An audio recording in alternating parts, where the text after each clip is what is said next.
Hello guys, welcome to Rups World. Myself Rupali and welcome back to my mini vlog series. Sir हा vlog आहे खूप दिवसाआधीचा. Actually मी 2-3 vlog टाकलेत या related already, but अजून 4 vlog राहिले होते अँड एक्झाम्समुळं मला वेळ नव्हता भेटत. तसं आत्ताही एक्झाम चालू आहे. So quickly back to the vlog. मी गेले होते गणपतीपुळेला माझ्या मावशी आणि काकांसोबत. माझी मावस बहीण, भाऊ, मामा, खूप बरेच जण होतो आम्ही. छोटी बहीणसुद्धा होती.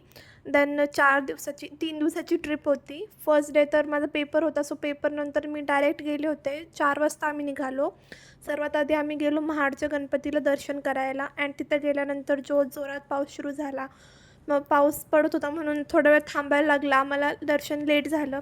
त्यानंतर भूक लागली होती, सो आम्ही एका हॉटेलमध्ये थांबलो चहा पिण्यासाठी अँड मी तर चहा पित नाही, सो मी खाल्ला vada pav and 1 plate bhaji. And मला माहिती आहे हा ब्लॉग टाकायला खूप उशीर झाला आहे. मी गणपतीपुळेला जाऊन ऑलमोस्ट 1 महिना होऊन गेला आहे, बट थोडीशी बिझी होते.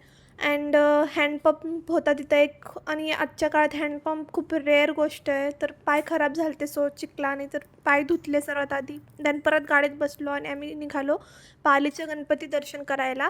ॲक्च्युली गणपतीपुळेच्या या ट्रिपमध्ये बरेचसे छोटे वेगवेगळे ठिकाणे आम्ही फिरण्याचं ठरवलं होतं. सो नेक्स्ट आमचं पालीचं गणपतीचं दर्शन झालं. त्यानंतर पेट्रोल पंपवर थांबलो होतो CNG भरायला अँड त्यानंतर परत भूक लागली होती. खूप रात्र पण झाली होती, सो एका हॉटेलमध्ये थांबलो आम्ही डिनरसाठी.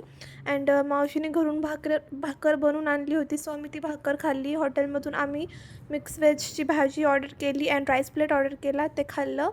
अँड त्यानंतर आम्ही निघालो गणपतीपुळेसाठी. पूर्ण रात्र ट्रॅव्हल केल्यानंतर आम्ही सकाळी 5:30 वाजता गणपतीपुळेला